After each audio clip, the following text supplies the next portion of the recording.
Welcome, and don't forget to subscribe to my channel. Hello and welcome. Hope everybody's doing well, staying safe, staying healthy. Simon Kroom here from the University of San Diego. I want to talk now about what have we learned from the first 2.5 months of this emergency remote 1.0, as I would call it, in our learning. And how is that going to help us as we look forward to whatever the fall may behold?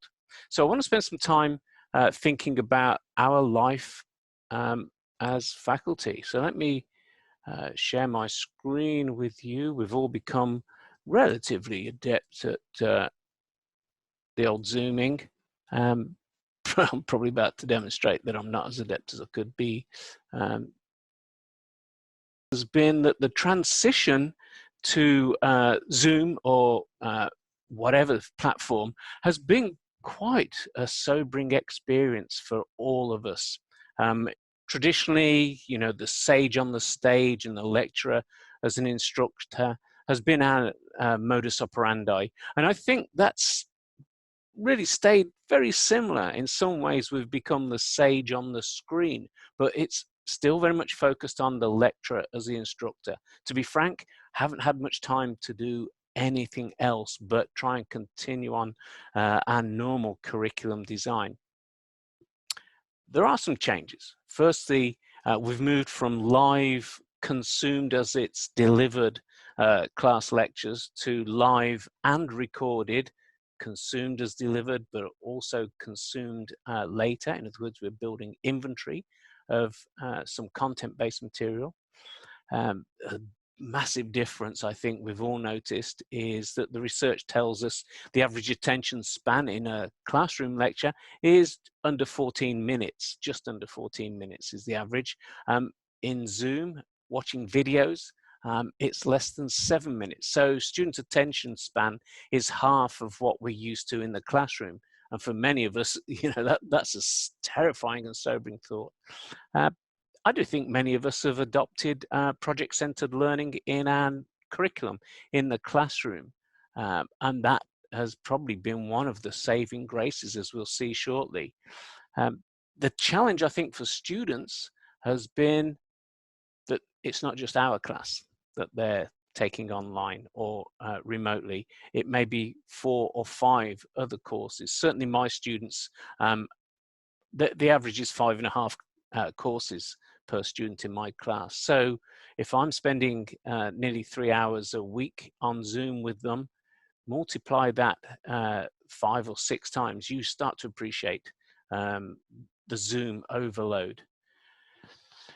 Enthusiastic lecturers, you know, this is one of the things that many faculty really start to recognize, that what they miss is that in the traditional classroom, whilst they're the sage on the stage, it's actually a lot more than that. It's a lot more about being the motivating individual in the classroom. Just the passion that a faculty member has, just their method of interaction with individual and groups of students in the whole class is very significant. I think what we've seen with the move to remote 1.0 is how important breakout rooms have become. So we're starting to see actually that students learning from each other and being motivated by that social interaction, pretty significant. So I do think we're going to be online in the fall, not remote, but online. And there is a significant difference. Of course, there will be campuses that open, there will be social distancing, there will be plans in the event of a resurgence in the number of cases of COVID-19 and so forth. We have students, faculty, staff, etc., with anxieties, age-related, health-related, familial issues that are going to prevent returning to the old normal. And in fact, it's fair to say that we're never going to go back to the old normal. So what are we going to do in the future? Well, I think we have to take what we've done in the spring as the foundation for really rethinking our curriculum design in the next few months. We have an opportunity to start from a blank sheet of paper rather than halfway through the delivery of a course. And what I want to show here is the development cycle when we're developing a curriculum. Actually doesn't make any difference whether it's online or on ground. But of course, there are factors that we normally don't take into account traditionally that we have to take into account now. But this cycle, although it looks like a cycle and the arrows continue round, starting point is at the top. It's the learning outcomes. Sounds kind of self-evident, doesn't it? But in fact, for many of us, we start on the second segment. We start with the course content. Well, I've got 10 weeks, so 10 topics, and these topics are the important topics. Well, we've got to kind of temper that a little bit and say, at the end of this course, what should the students be able to do? How are they going to demonstrate that they're able to do that? So let's think about the competencies, even knowledge-based competencies that the students will have developed. Now that should feed into the course content, and by that I mean the specific bites of content that the students are going to experience. And bear in mind what I just said about attention spans being less than 7 minutes. Previous videos I've talked about the importance of chunking into what you might call bite-size learning objects or learning moments. I don't think I can overemphasize how important this is.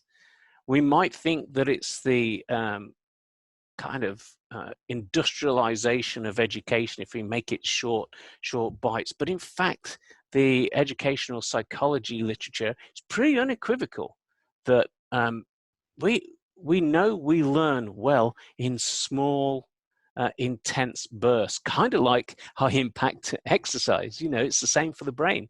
You know, short sharp bursts are very useful.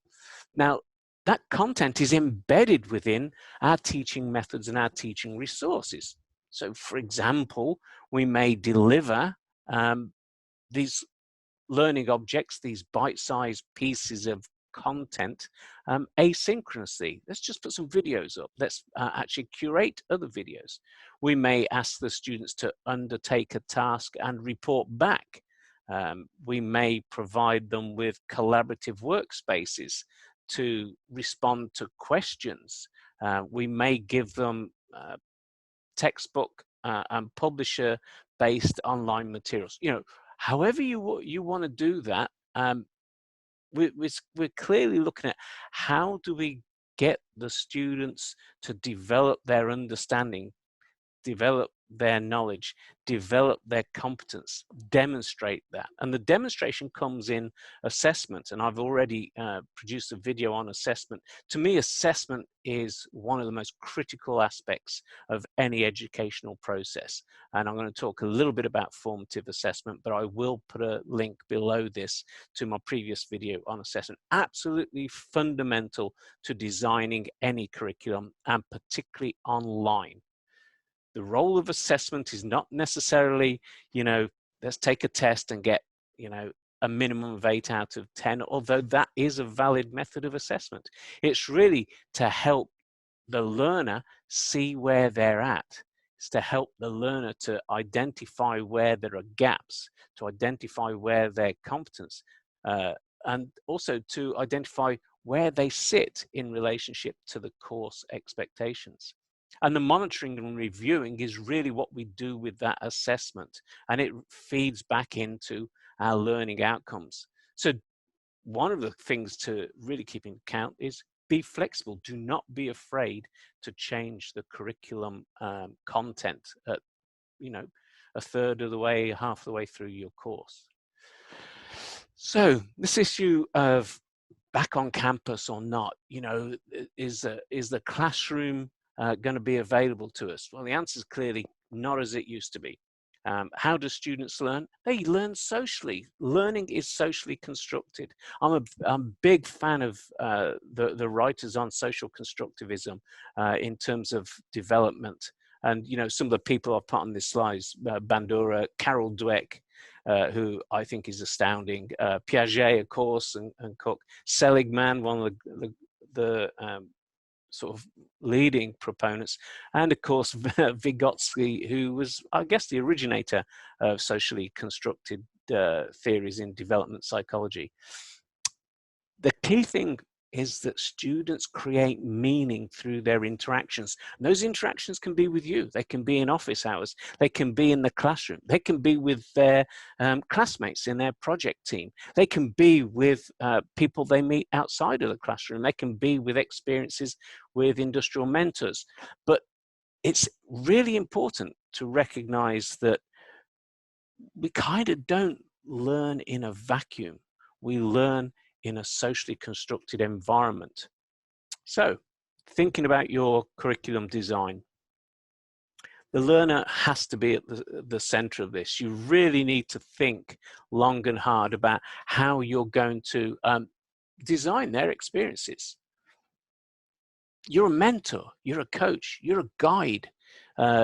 You're also learning alongside with them, because let's face it, one of the best ways of learning is to teach, and we all learn a lot about our subject when we're teaching. I've been teaching for 31 years and love it with a passion, because every class, regardless of whether it's a lecture I've given once, twice, 30, 90, 300 times, 500 times before, something else comes in there that really makes you go, I see this connection. Oh, that's interesting. Or it raises questions. Failure is an important part of learning. One of the strategies I adopt, which I believe to be quite successful, is when students submit assignments that may get a B minus, may get a C plus. I tend to give them 0 or 1, actually. I don't give them 0. I'll give them 1 and say, actually, you're on the right track, but if you did this and this, I think you could really enhance the assignment, or think about these issues. So I give the students a chance to rework. And I see, like the research tells us, that, you know, when you fail and then you progress and learn from your failing, that's really a concrete way of learning. Getting learners to produce content, get them to bring knowledge to the classroom, really powerful. In some of my courses, I get the students to write a journal, and that I give a very broad brief. So the journal can include material that they've found around subjects that are maybe going into a lot of detail in an area that I wouldn't normally expect them to go into a lot of detail.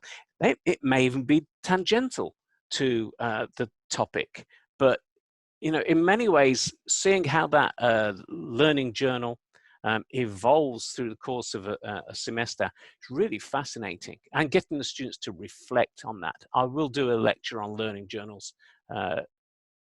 shortly. Formative assessment rather than summative. Again, back to my assessment video. I can't stress enough how important assessment is, how important assessment is as part of a way of, you know, scaffolding your learning, building upon prior knowledge, opening up the next step. The beauty of online education, I think this is something that has surprised many faculty, is we can genuinely personalize that education. And by personalizing, I don't mean we talk to smaller groups. What I mean is every individual student has a call and response with the instructor, has a call and response with the material. You know, I found very interestingly that a number of my students were passionate about inventory management. I teach supply chain.